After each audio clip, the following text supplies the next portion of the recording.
ওই যে ঝড় ঝড়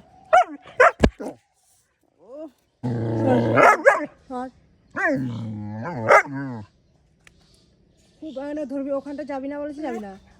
একটা কথা না বলে, একটা কথা যদি শোনো, একটা কথা, এই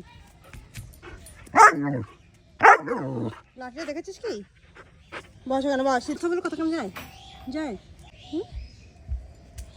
যায়, তোর কথা বললে কানে ঢোকে, ওটা ঢোকে। শয়তানের গাছ, এটা হচ্ছে শয়তানের গাছ। টুম করে একটু দিই, টুম করে একটু দিই। এত ভিলেন কথা থাকবে, মানুষের একটা ভিলেনের একটা ইয়ে থাকে। যেখানে বারণ করবো সেখানে যাবে, যেখানে বারণ করবো সেখানেও বেশি করে যাবে, যেখানে বারণ করবো সেখানেও বেশি করে যাবে।